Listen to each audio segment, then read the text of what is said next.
এই সমাজে প্রত্যেকটা ছেলে মানুষের বাঁচতে হলে তার সবার আগে যেটা প্রয়োজন সেটা হচ্ছে তার টাকা, তার সফলতা, তার ক্যারিয়ার। যদি এই সফলতা, টাকা, ক্যারিয়ার না থাকে তাহলে বিশ্বাস করেন কোনো মানুষের কাছে সেই ছেলেটা মূল্যায়ন পাবে না, বা তাকে কেউ গুরুত্বপূর্ণ মনে করবে না, তাকে কেউ ভালোবাসবে না।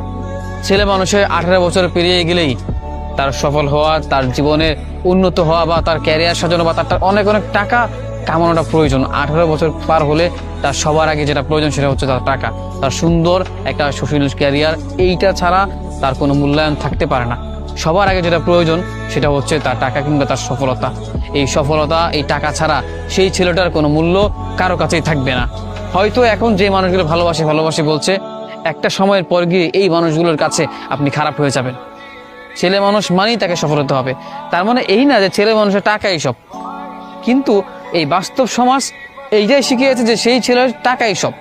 অথচ হ্যাঁ, আমি এটা বলি যে টাকা পয়সা জীবনে সবকিছু না, টাকা পয়সা দিয়ে মাঝে মাঝে সবকিছু হয় না।